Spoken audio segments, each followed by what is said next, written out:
First about me, I'm a full stack developer. That's my Twitter handle and my GitHub. And as well, if you want to see the slides, you have there. So what's Puppeteer? Puppeteer is a Google library made in Node that basically is like a wrapper around the Chrome DevTools protocol. You can try to use it, but it's not very user-friendly. It's a really low level. And what you can do with that? Because you can control everything that, or almost everything that you can do with the browser. Like a lot of things you have to do manually, like how my website is performing, or what's the bottlenecks, etc. You have to do manually, and with Puppeteer you can automate those things. So you can do stuff like web crawling, even single page applications, like, or if they're only client-side rendering. You can do UI browser testing. So all the stuff that you're using with Selenium, you can now use with Puppeteer. Performance testing, you can even integrate with Lighthouse. Code coverage, basically if you render the page, you can see how much of your JavaScript or CSS is being used on that page, and you can see, okay, if he's like 90%, maybe it's okay. If it goes like 10%, then there's a problem there. You can capture image, generate PDFs from your page, and you can even use to test Chrome extensions. And if you have like a Angular 1 page and you want to improve SEO or something like that, you can then make this render your client-side app in the server. So you can make a server-side rendering. Let's dig deeper. Let's look some of the features that you can use it and see alternatives they already have, and see what Puppeteer can bring and what's better to use another tool. So, for example, web crawling, the first thing passed my mind. If you use another tool, let me know. But normally you can see Cheerio or Jest DOM. So if you're using a classic server-side rendering application that don't have any JavaScript, then basically you better use Cheerio because it's really fast. But if you have something more like dynamic, then maybe Jest DOM. If you're doing really stuff that Jest DOM can handle, then it's better to use Puppeteer because a real browser that you connect in Chrome. For UI browser testing, some of the options you have, there's more like Slimer, Nightmare, stuff like that. But I put this one because it's more simple for me to show here. For Chrome, you can use any of these tools here, Puppeteer, Cypress, and Selenium. Firefox, the only option you're going to have besides Slimer will be Selenium. In Cypress, in the future they have open to use it. Simulating mobile devices. In Chrome, you can use the inspector that you can simulate, but it's not a real devices. On Selenium, you can use like virtual machines that simulate, like iOS Simulate and stuff like that. And if you want really to use a real device, then you have to really use Selenium. If you are interested in how to do it by yourself, the best option is using Sauce Lab or something like that. They give you the service to test real devices, or you buy a lot of devices and try to figure out how to connect with using Selenium. So, if Selenium gives me all these devices, all these options, and then why I have to use Puppeteer? Puppeteer is much faster because you can run the Chrome headless. You have a direct communication. Selenium have a quirky way to communicate with the browser, and not all tests you're going to do with on a browser will be device dependent. That you need, this markup in iOS will break. No, sometimes the test here is like markup or SEO or meta tags, stuff like that. I can talk by when I was working in Azure that are difficult to maintain them, the tests. You have a lot of tests running. If it breaks or if you're debugging, then you have to wait a lot of time. And if you're testing multiple variation of devices, it's a pain, yes. As well, you have forced to learn a new testing framework. In case of Selenium, probably you're going to use Protector, Nightwatch, or WebDriver. So why not Cypress? This one is harder, but still you need to use another testing framework. Cypress comes with its own testing framework, so you need to learn. The documentation is good, but you still need to learn. So if you're using, Jest or Mock, Jasmine, you still need to learn their own framework. there's some limitations. The first time I tried, I want to test like my pixel tracking. No, you can't do it. You have to use you only can intercept HTTP requests. So then I used Puppeteer and it was working. I said, okay, this looks like what I need. It's less flexible because their purpose is more focused for testing. They want to test it, so that's why it's less flexible, but as well is more user-friendly. If you want something that start testing, you pick that tool. They show the examples how to test it, documentation and stuff. If you go to Puppeteer, oh yeah, we can do all this stuff. Oh, well, how to integrate? You have to look how to do this stuff, and you can get a bit lost. So why use Puppeteer? Yes, you can use your current test framework. If you want to use Jest, you can use it. If you want to use Mocha, maybe you have to spend some time. I don't know if there's a plugin that module can do that. It's faster because you can run headless, you have a direct communication with it, and it can be reliable if comparing with Selenium. Cypress, they have different stuff, so it could be a definite choice. It's powerful. You can test, you can intercept requests from image, you can intercept stuff, you can make it even work with progressive web apps. So if you want to test how it works your app when it's offline, if you are web service workers, how you're going to interact with service workers, you can play with all this stuff. So it's kind of really cool. As well as flexible, because you don't only use on UI testing, you can use it for checking your coverage, checking your performance, you can crawl, you can do all this stuff. And it's really cool because you can use your tools that's like modern API, basically. You can use async await because everything is a promise there. So it's really, really cool. When not to use it, if you have tests that are dependent on the browser. If you have something that time breaking iOS or Internet Explorer, then probably you want to create some tests in Selenium. If you're using Cypress, it's kind of tough, but if you get to special cases, then maybe Puppeteer could be a good option. Documentation is good, but it's not so good as Cypress. And if you're looking for examples in Stack Overflow, maybe you're going to find more about Selenium or about Cypress, then you can kind of find for Puppeteer. So, performance testing.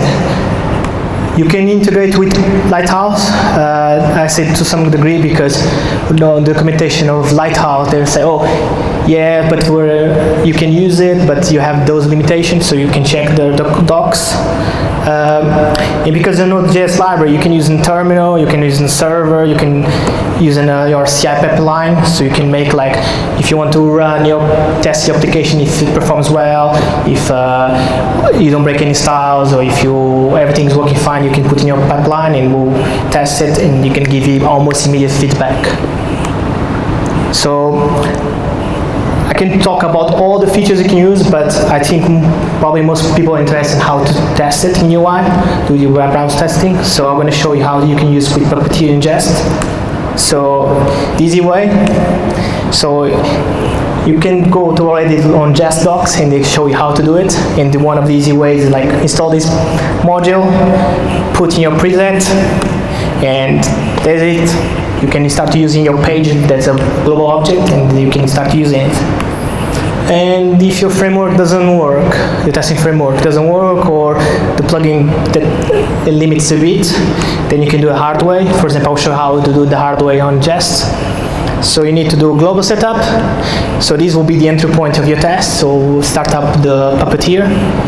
Here, the T-down will be the moment that you're going to kill the Puppeteer. And the test environment, this will be the moment that you're going to expose the Puppeteer to your tests, because Jest, you can run it as a child process.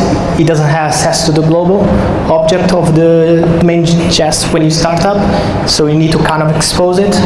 So I'm going to show how to do that. So first, in setup, you have to export the function that is going to be executed by Jest. You have to require a Puppeteer, and then to launch it, you launch like this. You can, by default, headless is true. So if you want to basically run tests and be more faster, you're going to run a headless. But if you want to debug what's happening, see visually what's happening or what your browser is doing, you can put this as false, and you're going to see the browser spin up and do executing your code. and then you expose it on a global to be later on tiered, so you can use in tear down to kill it. And how to going to expose for your tests. Basically, one way they have in the Jest docs is basically saving a file that you later on can load it. So tear down is the same thing, expose a function, pick the globe and close it, and remove the file that you created.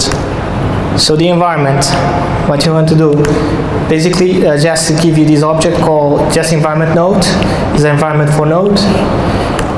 You basically, again, require Puppeteer, and then you export this environment for the Puppeteer, and you have to have this function called setup that's going to be executed by Jest.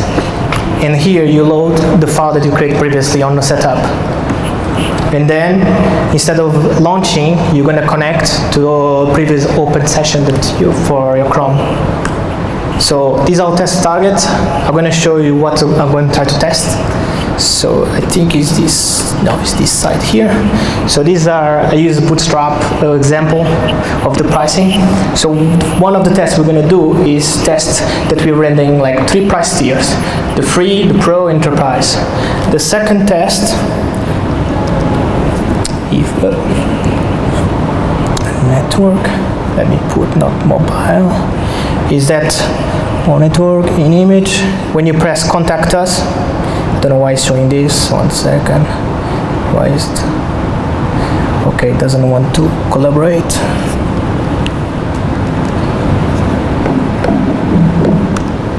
Opa. I'll run like this.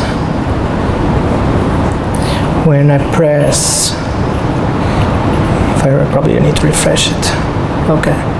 When I press contact us, I trigger this pixel tracking here, and I'll show you. And I'm sending the query params, I'm sending action, click, enterprise, whatever. And I want to track that to see if that is sending the correct data.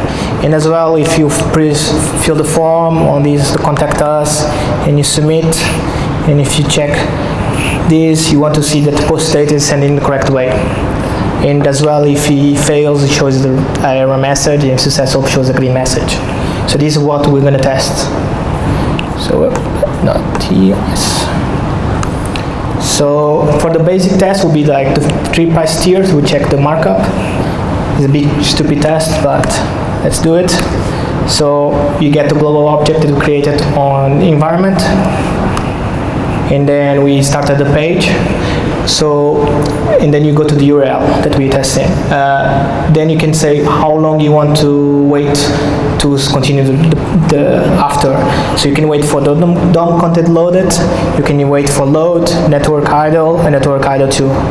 The load will wait for the page load, DOM content loaded, net idle at 0 or 2 will wait until there's no, in the case of 0, we'll wait any more connections waiting.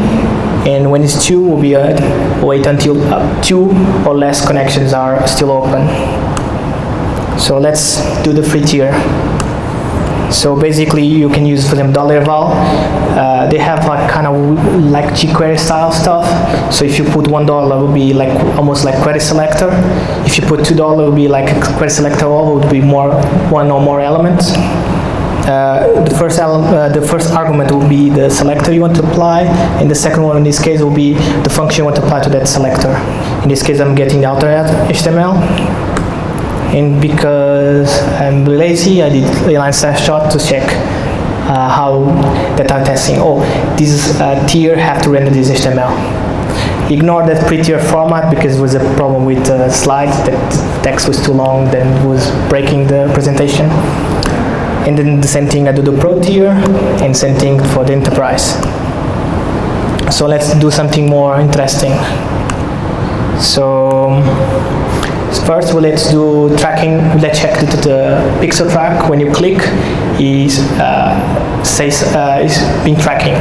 So first, let's go to the page, wait until the DOM content loaded, and then one thing you can do, this is our test, is that we're going to listen to page on requests.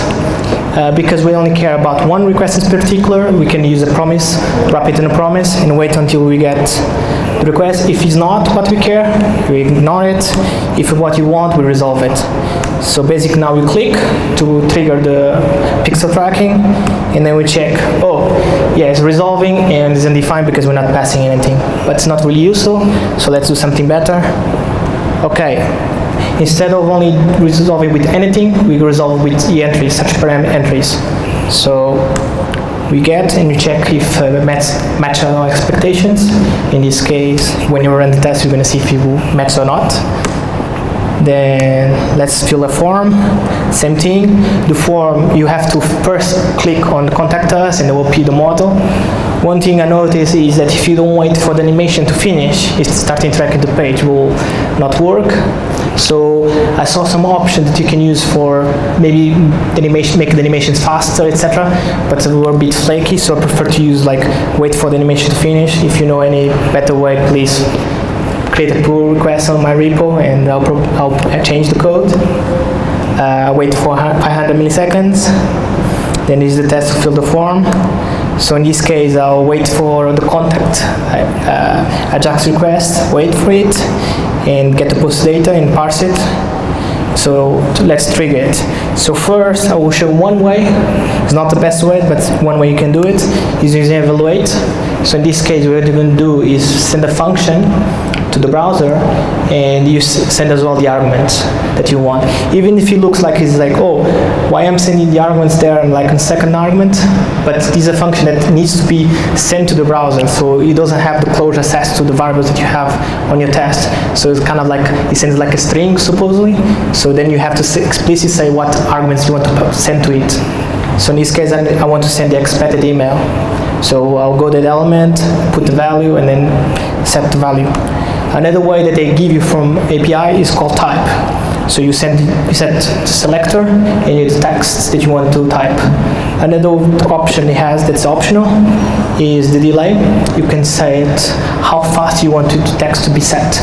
But if you put with delay, it will take more time to test because it will simulate how you're typing. If you're a big test, then it will take more of your test to run.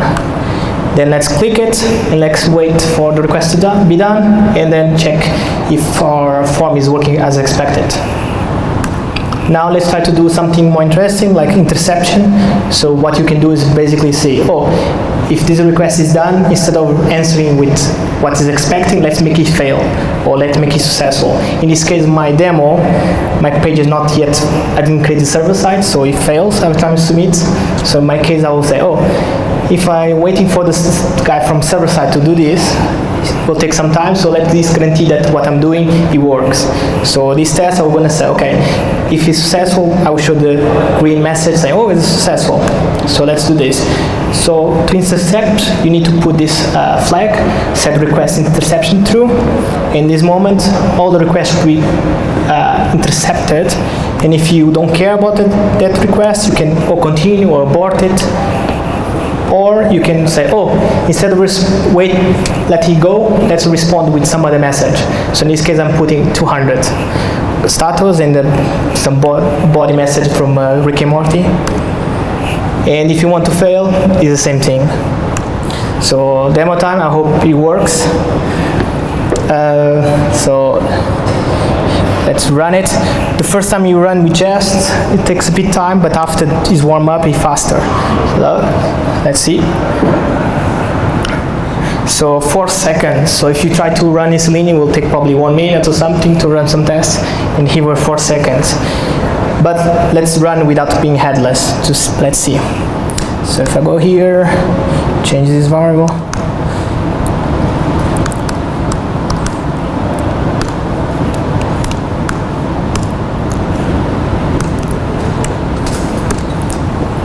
So now it's going to run the browser, if I didn't forget to save the file. And now for some reason it's slower. Now it's spinning.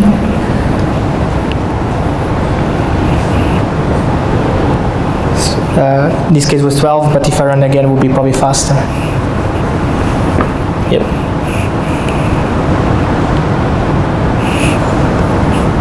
Okay, these 5 seconds. This is the demo. So you work well. Oof. So things that you have to bear in mind when doing tests with Puppeteer If you're using case Jest or your framework, you have to probably change a bit set timeouts because they're used to unit tests that normally are faster. So if you have a longer test, then probably you need to change the timeout. If you have some animations and try to interact too soon and the element is invisible, then we'll complain, or if it's a click, if it's a tab, then we'll type half of the text and we'll be like, what the hell is happening there? And if you have a CI engine, that's the agents are really weak, maybe sometimes setting running band on Jest will make them sequence, or you put more RAM and stuff because you have to run the browser and run multiple processes, so push a bit more for your CI. And if you want to know more about Puppeteer, you can go to Herget. There's a course about how to test with Jest and Puppeteer. You can check the examples of Puppeteer itself. There's like our documentation with multiple examples you can do with Puppeteer. As well, Lighthouse, an example how to use with Lighthouse Puppeteer. And I saw this link about website performance, how you can use it. So if you want to contribute to my slide, or if you find some bug or something can be improved, you can check the slides. You can basically it's code, so you can change it. It's a GitHub page as well, so if you do the change, it will be deployed on the GitHub pages. And thank you very much. If you have any questions, please ask.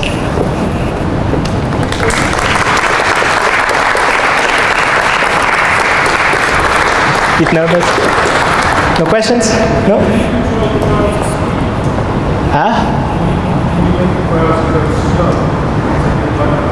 You can do some throttling stuff, but I never use it, but you probably can, because you can control everything almost everything on your browser.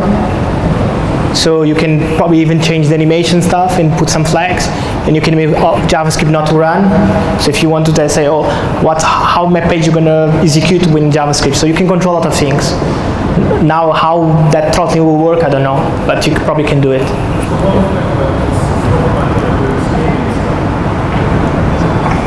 Is the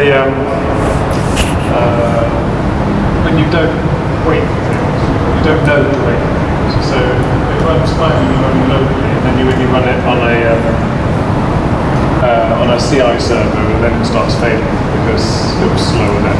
So it's just, does this offer any ways in which it helps you to catch those things, to write your tests kind of correctly? So they have some similar stuff like wait for element is visible and stuff like that. So you can wait for stuff. As well, one thing is because it's less overhead, can make the tests easy to debug because you can run faster. It doesn't require so much resource from your CI compared to Selenium. So maybe yes, you can help you with that. I mean, you've got to know to wait. That's the point. And when people forget to wait, that's when the tests become unreliable. Yes. It's like, how does it help you to code your tests correctly? Because some stuff he has a wait, all the stuff is synchronous. So most of the stuff he lets you, for example, if you click and you wait for it, it will return when it's the right moment to execute the next line. But if you have animations, then we'll not know because it did this action, or if you're waiting for a request. But as well, one thing you can do is you can listen to the request to be done, and then you can say, okay, this request has been done, so let my test code know, and then you execute afterwards. So there's option they give you because you can listen to a lot of things or requests. So if you're waiting for, I'm doing this action, I have to wait for this request to be done to do the next step, then you can wait for that. So there's a control that it can give you. Of course, animation, there's no kind of way that you can put a callback for the animation that I know. So then in this case, probably it will make you the animations faster, or probably how long the animation will be. So then maybe you can put some wait until 5 seconds or 1 second or something like that.